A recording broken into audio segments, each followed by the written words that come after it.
కోటి ఏకాదశి నాడు జరిగేటటువంటి క్రతువులలో ఒక భాగంగా ఉత్తర ద్వార దర్శనము అని ఒకటి ఉంటుంది. ఇది మళ్ళీ సంప్రదాయంలో ఒక్క వైష్ణవ దేవాలయాల్లోనే. అసలు ఇంకా నేను పరమ సత్యం చెప్పవలసి వస్తే ఇది యథార్థమునకు ఒక్క శ్రీరంగ క్షేత్రమునకే సంబంధించింది. అందుకే ఉత్తర ద్వారం తీయడం అన్నది ఒక్క శ్రీరంగ క్షేత్రానికే ఉంది. అసలు నిజానికి మిగిలిన క్షేత్రాల్లో ఉత్తర ద్వారాలు తీయాలనే మాటలు లేవు. కాలక్రమంలో ఏమైందంటే అందరూ శ్రీరంగ క్షేత్రానికి వెళ్ళి ఇన్ని కోట్ల మంది ఉత్తర ద్వార ప్రవేశం చేయలేరు. కాబట్టి కొంతలో కొంత ఎక్కడ ఉన్న విష్ణు క్షేత్రాన్ని అక్కడే శ్రీరంగ క్షేత్రంగా భావన చేసి రంగనాథుణ్ణి స్మరిస్తూ ఉత్తర ద్వారంలోంచి వెడతారు.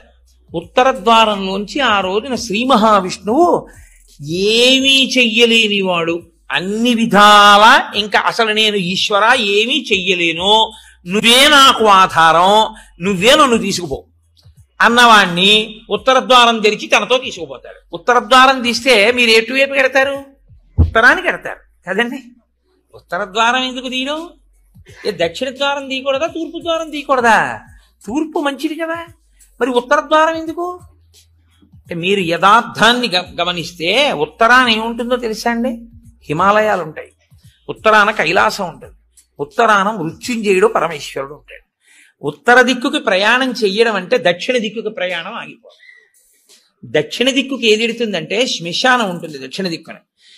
ఎన్ని కోట్ల జన్మలెత్తినా ఆఖరికి శరీరం వెళ్ళిపోయేది అక్కడికి.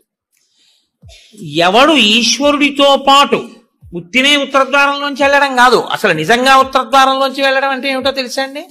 ఈశ్వరుడి పల్లకి వెళ్ళి పల్లకి వెంట వీళ్ళు వెళ్ళాలి. అసలు శాస్త్రం అది. ఈశ్వరుడికి ఆ రోజున అర్చన చేసి పల్లకి పట్టుకుని పల్లకీని తీసుకెడతారు ఉత్తర ద్వారంలోంచి. ఆయనతో వెళ్ళాలి. నువ్వు తినే ఉత్తర ద్వారంలోంచి వెళితే నీకేం వస్తుంది? ఆయన వెళ్ళిన ఉత్తర ద్వారంలోంచి వెళ్ళాలనుకోవాలి. అథవా అసలు నిజంగా వెళ్ళవలసింది ఏమిటంటే ఈశ్వరుడితో వెళ్ళాలి. కనీసంలో కనీసం నీ బాధ్యత ఏమిటి? ఉత్తర ద్వారంలోంచి నువ్వు వెళ్ళాలనుకుంటే ఈశ్వరుడితో వెళ్ళేటప్పుడు ఎలా వెళ్ళాలో నువ్వు అలా వెళ్ళాలి. ఈశ్వరుడితో వెళ్ళేటప్పుడు వెళ్ళేవాడు ఎలా వెళ్ళాలి? వైదికంగా వెళ్ళాలి. పైన చొక్కా బనీను ఏమీ లేకుండా ఉత్తరీయాన్ని మాత్రమే కప్పుకొని పంచ గోచీ పోసి కట్టుకోకుండా వెళ్ళకూడదు. గోచీ పోసి కుర్చీళ్లు పెట్టుకుని వెనక్కి దోపుకోకుండా వెడితే మహాపాపం. వేదం పటలపన్నం చెప్తోంది. కాబట్టి కుర్చీళ్లు పెట్టి గోచీ పోసి వెనక దోపి అన్నీ విప్పి ఉత్తరీయం వేసుకుని ఎవరి సంప్రదాయానుసారం వారు తిలకధారణ చెయ్యాలి.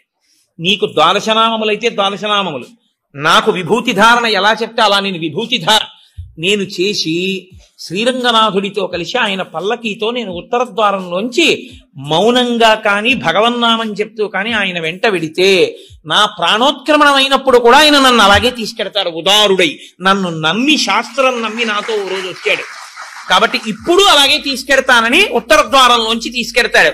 ఇది ఇక ఏమీ చెయ్యలేను, నాకేమీ చేత కాదన్నవాడైనా కనీసం చెయ్యాలి. ఏమీ చేత కాని వాడన్నా చెయ్యాలి.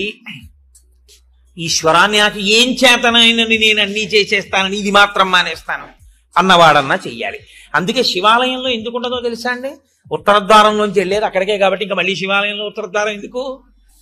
అంత శివకేశవ అభేదంగా ఉంటుంది ముక్కోటి ఏకాదశి యథార్థమునకు. కాబట్టి ముక్కోటి ఏకాదశి తిథి, ఏకాదశి తిథి అంత గొప్పవై ఉంటాయి. అందుకని ఉత్తర ద్వార ప్రవేశం చేస్తారు. అటువంటి ముక్కోటేకాదశి తిథి నాడు మీరు భగవత్ సంబంధంగా ఏది చేసినా కూడా దేశకాలాదులను అనుసరించి కోట్ల రెట్లలో ఈశ్వరుడు దాని ఫలితాన్ని ఏర్పాటు చేసేస్తాడు. మీరు రామచంద్రమూర్తిని నించోపెట్టి పంచామృతాలతో అభిషేకం చేశారనుకోండి, 3 కోట్ల పర్యాయములు అభిషేకం చేసిన తరువాత ఆ మూర్తి ఎంత తేజస్సుతో నిలబడుతుందో అంత తేజస్సుతో నిలబడిపోతున్నాడు. ఇప్పుడు ఆ వంశానికి ఆ దేవాలయానికి ఎంత శక్తి వచ్చేసిందో మీరు ఆలోచించండి. మీరు ఒక తులసిదళం పట్టుకొచ్చి శ్రీ మహావిష్ణువుకి ఇచ్చారనుకోండి, మీరు 3 కోట్ల తులసిదళాలు పట్టుకొస్తే ఏ ఫలితమో ఆ ఫలితం ఇస్తారు. 3 కోట్ల ఏకాదశుల్లో 3 కోట్ల తులసిదళాలు పట్టుకొచ్చి ఇచ్చిన ఫలితం. మీరు రేపొక్కసారి శ్రీరామ రామ రామేతి రమే రామే మనోరమే అన్నారనుకోండి, 3 కోట్ల పర్యాయములు విష్ణు సహస్రాన్ని పారాయణ చేసిన ఫలితం వేస్తారు. రేపు అన్ని 3 కోట్ల మీద వేస్తారు.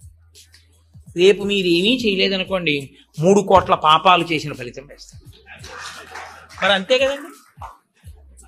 100 మంది పరీక్ష కడితే 30 మంది పాస్ అయ్యారని నేనంటే 70 మంది ఏమైనట్టు? ఫెయిల్ అయినట్టేగా.